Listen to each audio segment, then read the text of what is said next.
We're going to do something that's a bit different to Project Spoiler. We're going to have a look at a problem from this Everybody Codes thing, which I think I found by looking in the Advent of Code subreddit. And Advent of Code is just something that happens every year, and during December up to Christmas, you get a new problem each day, and they get harder as time goes on. And I suppose this is like a version of that runs in November rather than December. And I thought it would be interesting to just record myself trying to solve a problem that I've never seen before, because all of the Project Spoiler ones that I've done are kind of I go and solve it, and I try and give a walkthrough rather than just me doing it live, I guess, so it's more concise. Whereas I thought it might be kind of interesting to show how to do one of these things like in real life. And I think the other thing that will be interesting is that I'm a relatively like normal person compared to what you might see on other YouTube channels where you've got people who are like really really good at these things, either by practicing much more than I do or just being much smarter than me, or probably a bit of both. So I guess what I want to show is what it's like for a normal person to do a little coding problem like this. And the other thing that I'm doing differently to the Project Scholar ones is that I'm going to try and use Haskell rather than Scala, just because I think it's nice to learn new languages, and it's nice to know more than one language. For the past couple of years, I've used Haskell for sort of advent of code, but this um, but that's very much a thing that I only do in December, so I've not used it in a long time, so I'm a bit rusty, so that might be interesting. It might make this video hard to watch, but let's see. So I think the first thing to do is probably just like explain what the problem is, and you can pause it and read the text here, or you can just listen to what I think the problem is. So basically, we've got this grid of land, and areas with a hashtag on them are mineable, and some people want to dig mines, I guess, kind of like in Minecraft, but we want to make it so that it's not too steep, so that the slope, when you go in any direction, is never more than 1 unit. And they sort of it's quite nice. They sort of go through this like works example of, well, if it's this shape, obviously the first step is like we can mine all of those 1 deep. That's absolutely fine. And then in the next step, these ones can be mined 2 deep because the slope is never going more than 1. If you tried to mine, say, this one that I'm hovering over, then obviously the slope would be 2 when you go to this section here. And then in the first layer, they do the same again. And if you add up the total amount of sort of blocks that have been removed, it's 35. So add up all the 1s, add up all the 2s, and add up like 3 in the middle, you're going to get 35. So the problem is going to be to do this for like a more complicated grid. Now, I'm not sure if you're supposed. I think in Advent of Code you're not supposed to show your inputs, but maybe the rules are different on this. I should probably check, but that's my input. So it's not much bigger than the sort of toy version.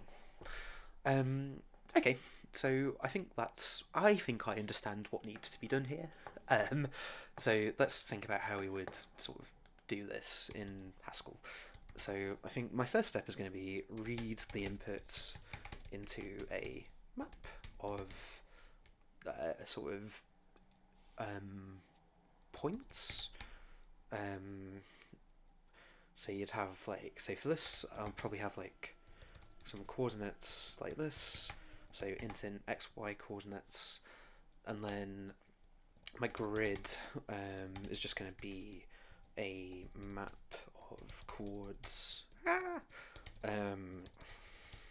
chord singular, to ints, and the ints are going to be these 1s, these 2s, these 3s.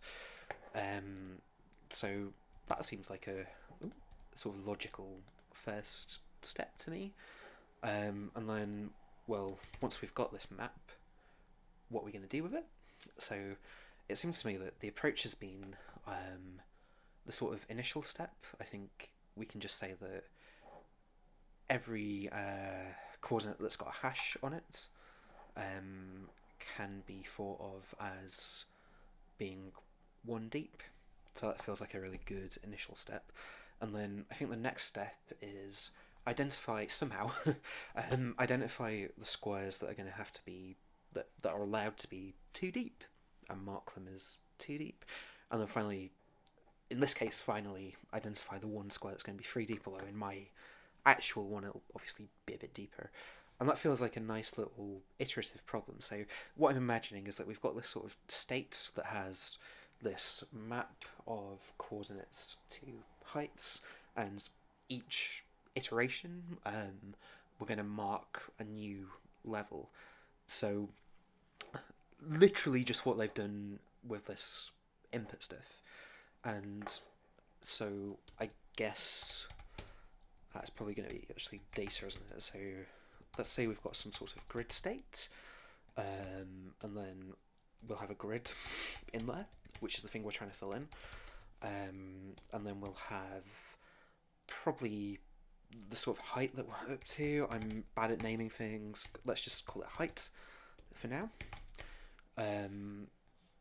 So that should all be fine and dandy, and I've done something Haskell doesn't like here, so I think you have to do, I think data declarations didn't like that, aren't they? Still not happy, probably doesn't like the trailing comma. Okay, and then the formatter sorts out the rest. You see, I'm really rusty with this. And then once we've sort of got this final state, it will just be a case of like adding up all of the items that are in this map. So overall, the solution is going to look like, I know that this get input just reads the lines, it doesn't pass it into a map yet. That was just, I was checking I could still, read a file in Haskell, I guess. So that's kind of the overall idea. I don't actually know how I'm going to do the step of marking everything as 2s there yet, but let's maybe just work out how to get the initial state from the sort of raw input. So get initial state, and let's just say for now we'll call it get initial grid, and I'll just return a grid. But obviously I can't just make up a grid, I'll need some sort of input, and the input that I've got is a list of strings, like this. Cool. And then we've got our, call them x's, I guess, and then I don't know what I'm going to do with this yet, but I'm sure I'll figure it out. So we're probably going to want to use like a list comprehension to turn this into our grid. So let's just say, for now, I'll probably make this a bit nicer later, but let's just say, I don't even know what to call this list. So we're obviously going to need our sort of x and a y, and we're going to need our value.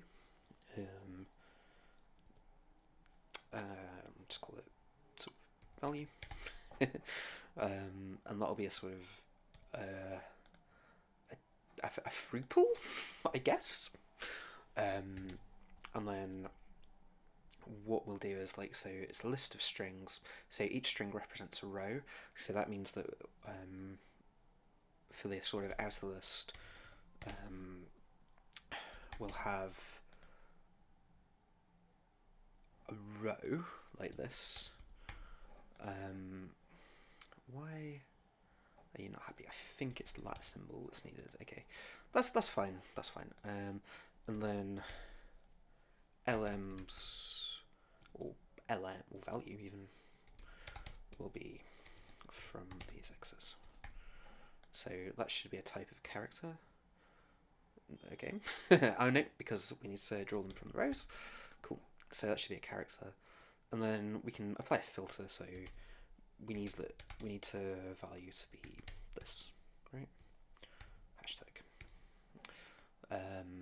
And then that's going to be a 1 because in the first step every sort of hashtag turns into a 1.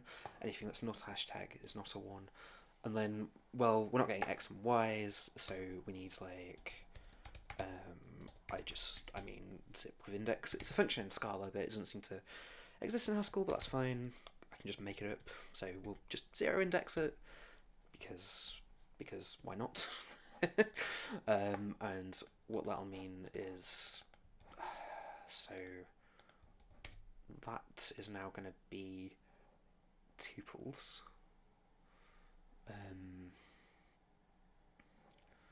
Zip with index. Let's give it a type signature of. So you've got a list of A's, and I want to return a list of ints and A's. That's precisely what that's going to do. Okay. So int and string, and then value comes from rows, except rows is well, what is rows? String. So let's just say that's now going to be y and rows, right? Nice and easy. And similarly, we'll have, if we do zip with index here, and we'll have our x coordinates is the first one, isn't it? And then that's like, okay, so I can just literally put in the type declaration there, but it'll probably sort itself out later. So that's given us a sort of something that I can pretty easily turn into a map, right? So I can literally just do m dot from list on this, and then I think that should be the same type as grid, which is good. So if I just copy this up here, like so, that should give us our sort of our grid that we can start with. And that's why I didn't really care so much about like the name for that thing, because I knew I was gonna get rid of it. That's the thing about Haskell, is like you very rarely use variable names. Okay, so I guess we should check that this works. So let's just pop this sort of down here. I usually like to have like my main function, if you like, at the top. And then let's just say that, yeah, let's just apply that to this and see what happens. So obviously I'm using GHCI. We can ignore all of those warnings because I don't care. And let's just see. So it's made a thing. So it's saying that, I think that's ordered. I think that's sorted, isn't it? So it's saying that, you know, at 2.1 we've got something, at 2.3 we've got something, at 2.4 we've got something. So is that true? So x 2.1 is that one, isn't it? So 0, 1, 2, 0, 1. So at 2.1 we've got something. At 2.3 we've got something, so that's that one. At 2.4 we should have something, and then at 3.1, yeah. So I think that's parsed it correctly. So that's great. That felt like probably harder than it needed to be, right? But there we go. Okay. Now we want to have a sort of now that we've got our initial grid, I want a function that takes my grid to my new grid. So let's just call it, I guess, like evolve grid. And what I'll probably do with this, I'll probably use like iterator.iterate. Well, that's actually a thing in Scala. I'll use Haskell's iterate function, which I think exists. We'll soon find out. And then we're probably going to need to know what sort of height we're looking for as well when we do this evolution, but I'll come to that in a sec. So, the way I think this can work is, for each of these twos, all of their neighbours in this grid were ones. And then for this single 3 here, all of its neighbours in this grid were 2s. So I think all we need to do is find those squares for which all of the neighbours are the thing from the value from the previous iteration.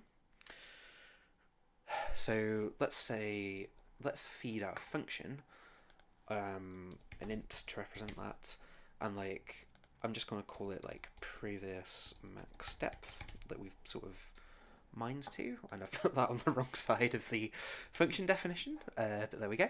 And then, well, iterating through the entire map feels a bit inefficient, isn't it?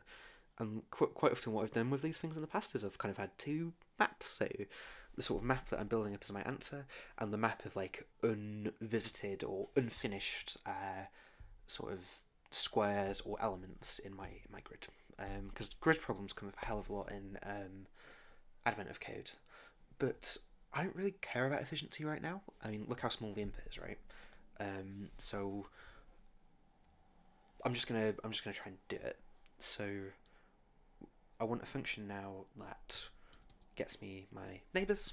So let's just call it that. And it's probably gonna complain about my like British English spelling of this, unless I've already told the editor that's how I spell neighbours. So gets the neighbours of a square in a grid. So that's going to be our chords. Should it be chord or chords? I never know. And that's going to return as a list of. For now, let's just say it's a list of integers. Okay. So all we do, and like I could use like a for comp or whatever, but I think it's probably just easiest to do to literally look up all of these coordinates in a sort of like literally write in the definition. So I always forget how this is curried. So what I usually do for this sort of thing is I do this. I mean, I could just look at the docs, but if I do, oh, why is that gone funny? Imports qualified data.map. Maybe it goes there instead. And I probably need map. There we are. And I'll probably need from list as well. Like that. Cool. It's probably not happy because it knows that that's not going to work. So hover over it and it'll tell me what it does. So it takes a key and then the map and then returns maybe the answer. So it is just going to be so it's going to be a lot of lookups. Xnart +1. Why not? Because remember, we only go in 4 sort of compass directions, and then that's done on the G, on the grid, and then we're going to have a list of these, and then I think it's called cat maybes, isn't it? The function that sort of turns a list of maybes into a list of just those things. So if we look at the sort of type definition, well, just trust me, it takes a list of maybes and returns a list of A's, so if there's nothing there, it gets rid of it. Cool. And then I'm literally just going to manually type out all of the cases that I need. So there should be 4 neighbours, and like I say, I could have used a list comp or something, but I don't really care to. And Haskell's really weirdly strict about like white space stuff for some reason. So move 1 in the X direction, keep Y the same, and then like, you know, that's sort of your lefts and your rights, and then you want your ups and downs, like that. Cool. So that'll get the neighbours of each sort of square in the grid, and then if we are surrounded by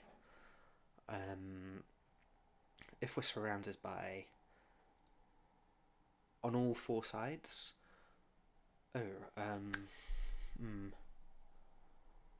Yes, because there might be an edge case where you've only got 3 neighbours because you're near the edge of the grid. Let's just check both of those inputs for that, because that's going to be a bit annoying. Because you'd have to assume that. Okay. So I think we'd have to sort of if there's nothing there in the map, then I think we just have to assume it's 0. So rather than using this lookup thing, I think I'm going to have to use, like, in Scala it's called get or else. I think in Haskell it's called from maybe. I'm going to have to get 0 from that, aren't we? Like this, I think. Yeah, and then we won't need cat maybes. We'll just need to do this. I mean, I guess I can just map over that actually, can't I? I can probably map over the sort of function application stage as well, but whatever. So if I do that, map from maybe naught. That's probably going to want brackets around it. Cool.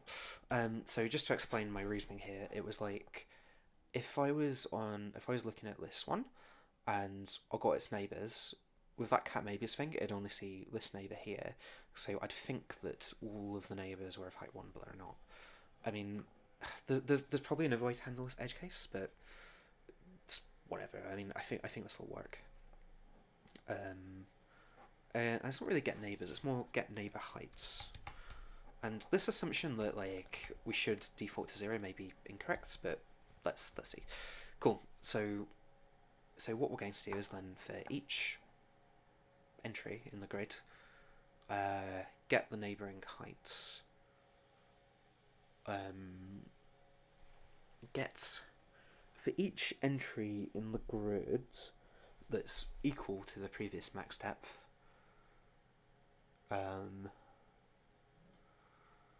We will get the neighbouring heights, check that they're all equal to 1, or to the previous max depth, whatever. And if they are, we can sort of mark this neighbour as the sort of next depth. That's the vague plan. So let's try and put that into code. So let x equal undefined in G. Maybe let in, I've used where in that other place, but it's whatever. It's whatever. It's just another way of assigning like values to stuff in Haskell, I guess. Okay, so what do we want to do? So I want all of the elements of this map that are equal to the previous map max depth. I think that's a reasonable first step. Say for the first step I'll get all of them. And I probably got to import this up here because I've started making this like explicit import list. Cool. So that gets them, and then so those are the relevant ones, and we'll get the keys of that map because I want something to iterate over. So I want to iterate over this list here. Cool. So what's this? So like I don't know, candidates, I guess. Candidates is a bit of a vague word, but I'll have to do. And then, given these candidates, I want to filter them such that all of their neighbours are equal to the previous max depth. Yes, that is what I want to do. So we will filter them. I guess I could do this filter in the map. Actually, it's probably better to filter earlier, and maybe I'll do that. So let's see. So we've got our coordinates, and I probably don't actually the sort of language there. The thing will probably tell me how to sort this out, and then I want to say that those all of them must equal the previous max depth. Okay. So we probably need some funny currying bits like that. Okay, so that I think should get all of the candidates that we wish to mark as having the next highest depth, and then all we do now is we're going to just do a sort of left fold, yes, over our grid. So I called it G up there, didn't I? Call it G dash in here. Chord 2, and I guess it would be m dot. Does insert overwrite what's in there? Let's say it does. So cannot render. I'm gonna have to look at the documentation, aren't I? Oh my goodness. Maybe not. Maybe not. Anyway, let's just assume it does, and I think it probably takes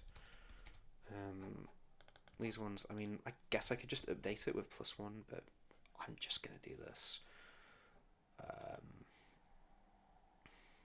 And then it's probably going to be G dash there. Okay, and then we need our initial grid, which is G. Finally, we need to iterate over these things here. And it ain't happy with this for whatever reason. Why aren't you happy with that? Because I need a backslash there. We need to import this here. We need to leave the S there, and we need to do that like that. Okay, and then it's like, well, probably collapse lambdas. Yep, and then we don't need those brackets. Ah, 1 + 1 like that. Ah, not in the middle. Not in the middle. We want +1 like that. Okay. And actually, I mean, I guess what I can do is I can just put this here. Like this, so it's a big monstrous expression. Cool. So that's just the answer, and then let me just sort out. I wish my formatter would just do this for. Oh, it does do it automatically. Okay, so that's a bit nasty, but I'll probably tidy it up later. Okay, so let's just see if it works. And remember, this is the thing that I'm maybe going to iterate, and maybe what this should do is actually take a grid state and return a grid state. We can make a sort of a thin wrapper that does that, actually, just called evolve grid state. Rather than evolve grid. Cool. So, we want to see what this does. So, solve now. Let's just add this to my sort of function pipeline. You don't like that because you need a 1 there. You need to do it with a 1. And then, what's this? So this is redundant that. Oh, so that's probably, you can probably use function composition. Yes. It's whatever. It's like compose those functions, then apply it to that, or apply that and then apply. It doesn't matter. It doesn't matter. Let's just leave it with that. Let's just keep the language server happy. Okay, so we can load it. Get rid of all that crap, and then solve it again, and then yes, so we can see some 2's here, which is great. And then let's just say let's just do m.filter such that stuff equals 2. See how many entries we get basically. So again, relays the module, hit solve again, and then that's given us. I can't count how many that is. Let's do m.size of solve. No, we need that because it's an IO, isn't it? No, yeah, of course. It's not in the scope, that's fine. Fine. Do that. And I'll just write it in here. Like so, not.solve.size, and let's see what so that's 9, and then there are 9 blocks. Great. And then if I was to do a further iteration, so let's do evolve grid after 2. What we should end up with is that should still be, well, that should be 8 actually, shouldn't it? Because overall we end up with 8 squares like that, and we should have 1 such square, and we should have like 1 square that's just got 3 in it. So if I do this, I know this is a bit silly, but you know, it's something I quite like about Haskell actually. And I guess I can do it. I can just do it on this, can't I? And then filter them such that they equal 3. Oh, I should really get that. There's a setting you can do to make yourself scroll to the left faster. So let's see. So this should be 1. Cool, it is. So I think I've overall got a pretty good approach here. I think this is a bit messy. I think I can improve that, and I think it's a bit inefficient because we iterate through the entire grid, but it's whatever. So let's do the sort of evolve grid state function first, because we basically just need to make sure that it shouldn't be called height, it should be called depth, really, shouldn't it? I mean, there we go. So that's going to take a grid state to a grid state, like this. And then let's just do this. So grid state of, let's say we've got a grid and our depth. That's going to be equal to evolve grid with D and G. So a new grid state with let as the first argument and D plus 1 as the second, like so. Cool. And then our actual solution is going to be, so we've got the input, we've got the initial grid. We're then going to want to do like, I think it is just called iterate. Well, actually, let's use,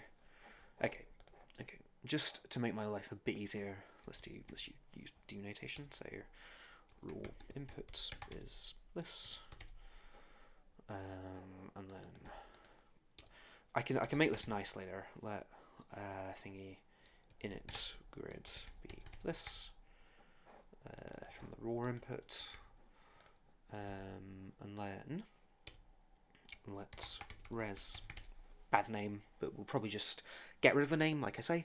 Let res equal iterate. The function we wish to iterate is this one, our evolve grid state. I just to get rid of those res lines, I'll just return units, I guess. Okay, so that's going to be, takes a grid state to a list of grid states, which is what we want.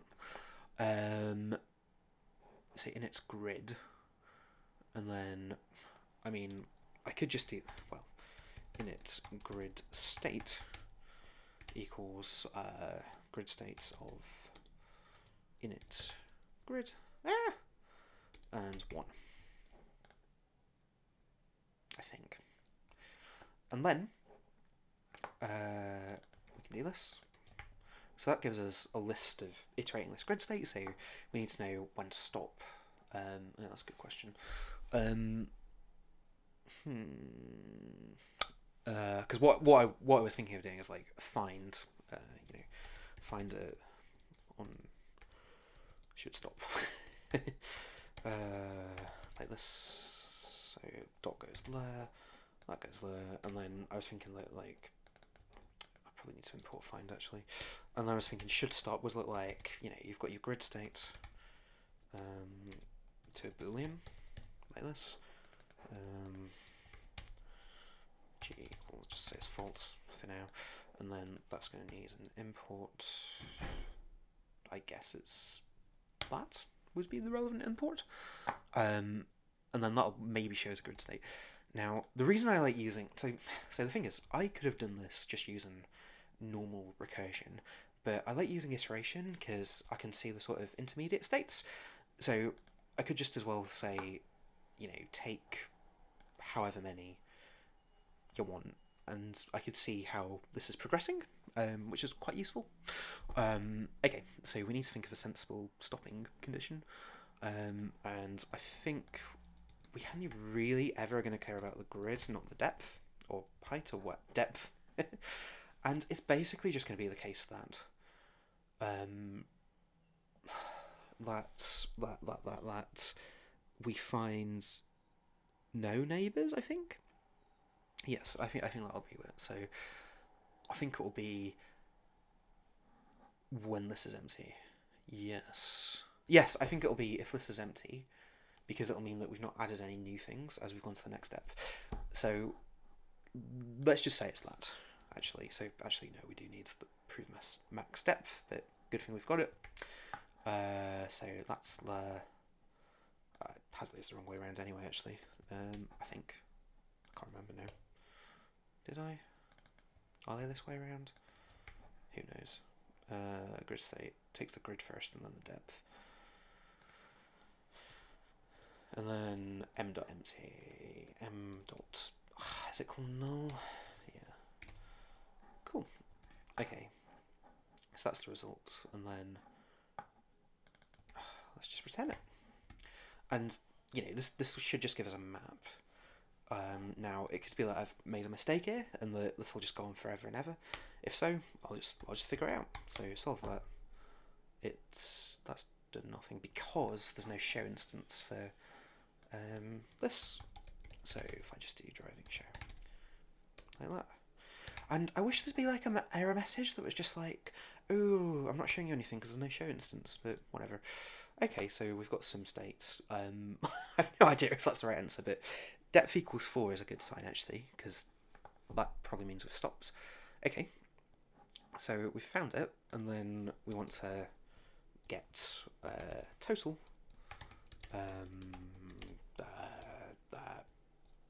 Sort of get total cubes mined, I guess, from our and we'll get that from our grids, I think. And that's just going to return an int, and this should be fairly straightforward, right? So this should just be some of the values in the map, right? I probably didn't even need to.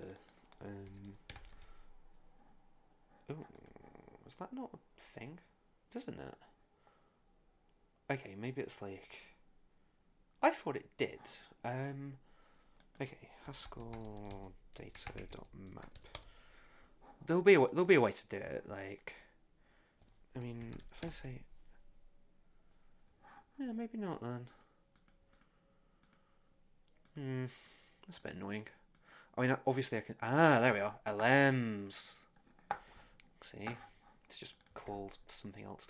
And like, I could have used Hugelfly. I should show how useful Hugel is at something. So you kind of don't really need that. I mean, so I can say that. Look, so I can do like fmap grid like that, because it's maybe you need fmap, and then I guess I can just do this, or I can just directly substitute it. To be honest, I think I'll just do that. It's like, it's not much different really, is it? So this should add up to, was it 35 or something? Just 35. Okay. Cool. So that's done it for the sort of toy input. We can add a type declaration to that. So just pop that. Like I say, I like these to be at the top. Cool. So let's see. We don't use that anymore. Cool. Okay, moment of truth. What's this file called? It's called day3 part 1. So we just remove this. Save it. Oh, reload it, even solve it. 128. Nice number. Let's use the 7. And let's see if that works. Yes! Cool. So it's been 4 days. So yes, I did look at it, but I've not made any attempt to solve it. Okay, so that's the first part of 3. I have no idea how long this video has lasted so far. So I think I'll move on to part 2 a bit later. Oh, it just says this time the map is much bigger and more complex. The task is the same, but the larger size reduces more accuracy. Requires more accuracy. With your intelligent thinking and developed instincts be enough again? I don't know, maybe. Like, I mean, let's just see if this works, right? Like, so it was this file, and then I'm going to do this. I mean, it's bigger. It's not much bigger. And it's also got holes in it, so it's a good thing I did that edge case stuff.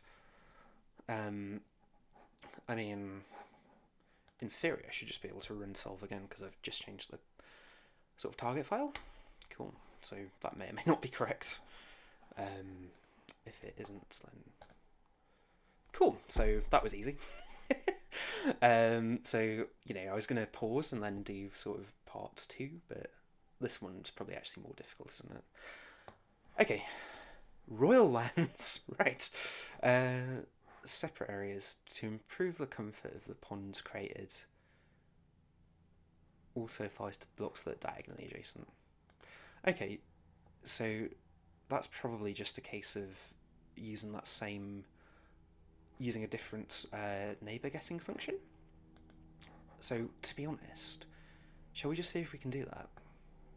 We might as well, right? I mean, like I say, I kind of wanted to do this in like 3 obvious parts, but and then commit it to my GitHub, I guess. But let's just try it. So okay, so those were the original ones, and now we want diagonals. So that's both plus, both minus. So we'll do +1 and -1, and then -1 and +1. Like that. And this might just work again, but let's see. So probably a slightly different input. So, you know, that's a much bigger input actually. Oh, it's got a little sort of pond in it, in the middle. So it almost looks like a fish or something on the mini map, doesn't it? Okay. So for this time we will have to reload because I changed the Pascal file. And then it's just pit solve. It's quite a lot in it. And that's correct. So that is all of them done. Which I'm surprised by, because I thought it'd be like, I thought the part 2 and part 3 would be way harder, but they're not. So I think, you know, what I've done for the sort of, I've done, I think, what have I done? I've done like day 1 and 2 and 4 or something, and for those ones you can see I've separated it out into all the different parts. But this one, the only difference is diags below here. Okay. Well, that's really cool, actually. And then I think the other thing that I said I wanted to do is maybe tidy up a bit. I wanted to write down a proper plan here, but I didn't, did I? Okay.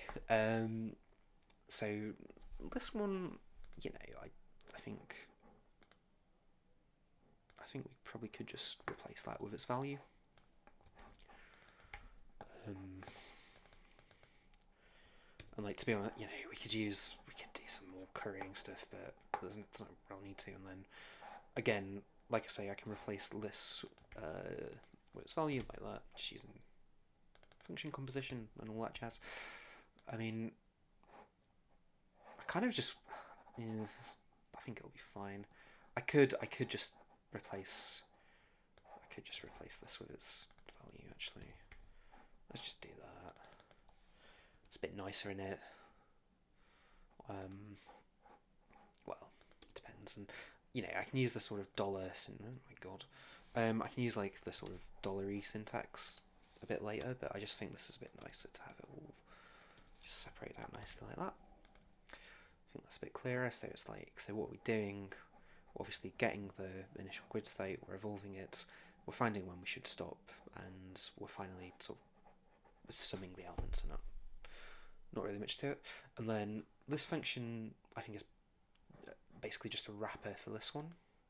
So maybe I'll just do this. Actually, g equal. Okay, that needs another one of those. Cool. And then I think I said, like, well, you know, we could do this filter earlier if we wanted to. I don't think it's any more or less efficient to do it this way around. But let's just do that. Put it there. Doesn't like that, does it? Oh no, that's filtering elements, so no, that is different. I mean, there's a filter with keys function, I think.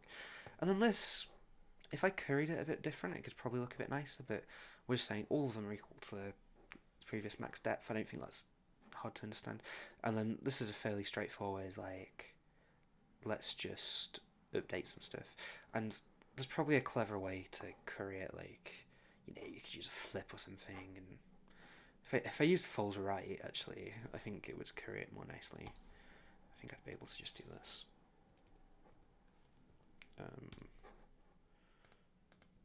Yeah, I mean, it's whatever.